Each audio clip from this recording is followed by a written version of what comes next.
Hello students. आज हम लोग बात करने जा रहे हैं विकसित भारत संकल्प यात्रा। अभी ये यात्रा को स्टार्ट किया गया है और ये चल रहा है। 15 नवंबर 2023 से इसको स्टार्ट किया गया है और ये 25 जनवरी 2024 तक ये चलाने का इसका योजना है।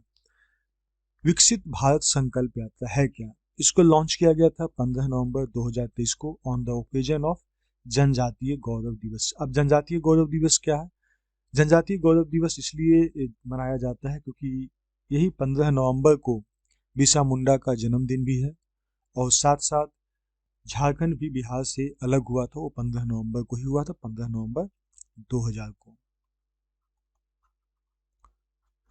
15 नवंबर को जनजातीय गौरव दिवस के रूप में मनाया जाता है। आदिवासी स्वतंत्रता सेनानी बिरसा मुंडा को सम्मानित करने के लिए 15 नवंबर को जनजातीय गौरव दिवस या आदिवासी गौरव दिवस के रूप में मनाया जाता है। देश के आदिवासियों की समृद्ध सांस्कृतिक विरासत, धरोहर और उनके द्वारा राष्ट्र के निर्माण में दिए गए योगदान को याद करने के लिए पिछले साल केंद्र सरकार ने धरती अब्बा भगवान बिरसा मुंडा की जन्म जयंती को जनजातीय गौरव दिवस के रूप में मनाने का निर्णय लिया गया है। धरती अब्बा इन्हीं को कहा जाता था, बिरसा मुंडा को।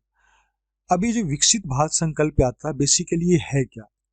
एक नेशनल आउटरीच प्रोग्राम है। मतलब एक ऐसा है कि पूरा भारत देश का नेशन वाइड आउटरीच प्रोग्राम है। ये यात्रा पूरे भारत देश में सभी जगह इसको चलाया जाएगा। इसका मुख्य उद्देश्य क्या है? इसका लक्ष्य है कि टू क्रिएट अवेयरनेस, जागरूकता फैलाना है इंडियन सिटीजन्स के बीच में, इंडियन नागरिक के बीच में, भारतीय नागरिक के बीच में, कि सेंट्रल गवर्नमेंट का जो फ्लैगशिप स्कीम्स और प्रोग्राम्स है वो सबको समझ सके। मतलब भारत सरकार के द्वारा, केंद्र सरकार के द्वारा जो भी फ्लैगशिप स्कीम चलाया जा रहा है या कुछ प्रोग्राम्स सेंट्रल गवर्नमेंट के द्वारा चलाया जा रहा है, उस प्रोग्राम्स के बारे में लोगों तक जानकारी फैले। जब जानकारी होगी तभी इस योजना का, इस प्रोग्राम का, इस स्कीम का फायदा उठा पाएंगे। तो इसके लिए यही जन जागरूकता को लेकर ही ये चलाया जा रहा है यात्रा, ताकि इसमें जो सेंट्रल गवर्नमेंट का जो फ्लैगशिप स्कीम है और प्रोग्राम्स है वो आम लोगों तक पहुंच सके, उसके फायदे के बारे में जान सके, उसमें कुछ समस्याएं हैं तो उसके बारे में भी अपनी बातों को रख सके। तो ये था विकसित भारत संकल्प यात्रा। अब यहाँ सेंट्रल गवर्नमेंट का फ्लैगशिप स्कीम और प्रोग्राम्स की बात करें तो एग्जाम्पल के तौर पे आप देख सकते हैं प्रधानमंत्री आवास योजना, प्रधानमंत्री जनधन योजना, प्रधानमंत्री मुद्रा योजना, अटल पेंशन योजना।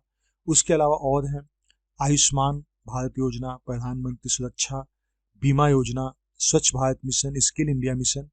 ये सारे मिशन या फिर सारी योजनाएं जो है भारत सरकार के द्वारा चलाई जा रही है और इसको जन प्रसार या जन लोगों तक, आम जन तक पहुंचाने के लिए, उसका एक समीक्षा, एक आकलन करने के लिए कि इससे कितने लोगों को फायदा हो रहा है और कितने लोगों तक और भी पहुंचाया जा सकता है।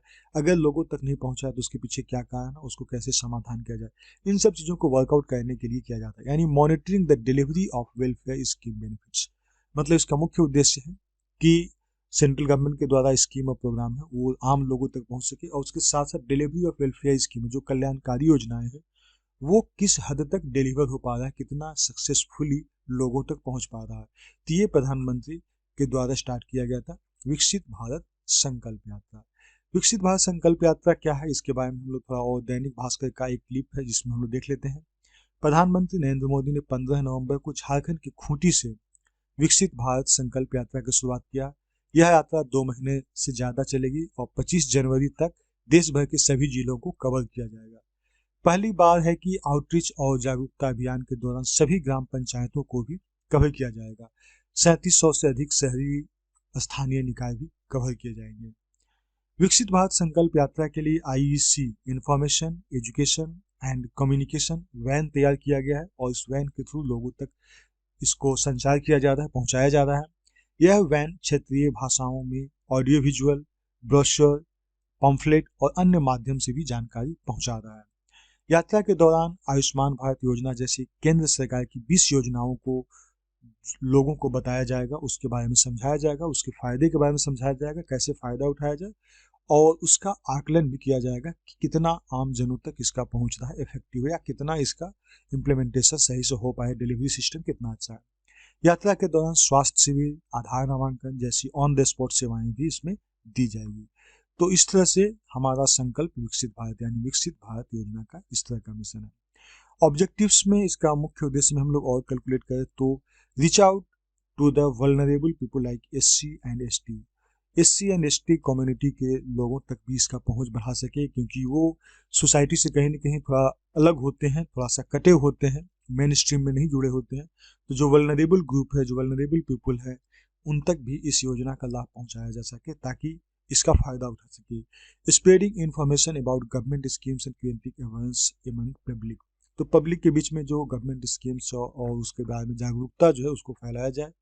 Engaging with the beneficiary of government schemes. तो जो गवर्नमेंट स्कीम्स का जो बेनिफिशियरीज हैं, जिनको फ़ायदा हुआ है, उन तक भी उनसे इंटरेक्ट किया जाएगा कि आपने इसको कैसा फ़ायदा उठाया, ताकि और लोगों को मोटिवेशन ही मिल सके कि इसको कैसे फ़ायदा उठाया जा सके। उसके अलावा enrolling potential beneficiary bye collecting details and information from participant 28 दिसंबर 2023। तो जो पोटेंशियल बेनिफिशियरी है, जो इस योजना के लिए या फिर इस स्कीम के लिए जो एलिजिबल है, जो पोटेंशियल बेनिफिशियरीज है, उन लोगों को कैसे इनरोल किया जाए, इस पर भी काम किया जा रहा है। और हम लोग कह सकते हैं कि implemented as whole of government approach. तो इसमें एक्टिव पार्टिसिपेंट कौन कौन हो गया, स्टेट गवर्नमेंट हो गया, central government ministry and department हो गया, सेंट्रल गवर्नमेंट ऑर्गेनाइजेशन हो गया, सेंट्रल गवर्नमेंट इंस्टीट्यूशंस हो गया। मतलब इसमें हम लोग कह सकते हैं कि जो विकसित भारत जो संकल्प यात्रा है, ये दरअसल सेंट्रल गवर्नमेंट के द्वारा जो योजनाएं चलाई जा रही हैं, उनको आम जनों तक पहुंच और उसके साथ साथ उसका आकलन की भी बात किया जा रहा है, ताकि उससे डिलीवरी सिस्टम को भी पता चले कि किस हद तक इसका जो वेलफेयर स्कीम से इसका डिलीवरी हुआ है, या फिर इसमें और भी क्या इसमें चेंजिंग करने की जरूरत है, क्या सुधार करने की आवश्यकता है। इसी तरह का अभी कुछ दिन पहले बिहार में भी स्टार्ट किया गया था जनसंवाद कार्यक्रम। जनसंवाद कार्यक्रम भी स्टार्ट किया गया था, तो इसी तरह का था, जिसमें कि डीएम, एसडीएम और बीडीओ सीओ इस तरह से ऑर्गेनाइज किया जा रहा था। हर एक प्रखंड में 2 पंचायत में डीएम का था, 1 पंचायत में एसडीएम का था और 2 पंचायत में बीडीओ सीओ का था। इस तरह से टोटल 5 जो है जनसंवाद कार्यक्रम का ऑर्गेनाइज करने के लिए गाइडलाइन मिला था, जो कि बिहार में जो बिहार सरकार के द्वारा जो योजनाएं चलाई जा रही हैं या फिर उनके द्वारा जो गवर्नमेंट स्कीम्स प्रोग्राम्स है, उन तक आम लोगों तक कैसे पहुंचे जाए और डिलीवरी सिस्टम को और भी कैसे बेहतर बनाया जाए और उनकी जो समस्याएं हैं उनकी सुनी जाए कि इस डिलीवरी सिस्टम में कहाँ पे उनको प्रॉब्लम्स हो रहा है।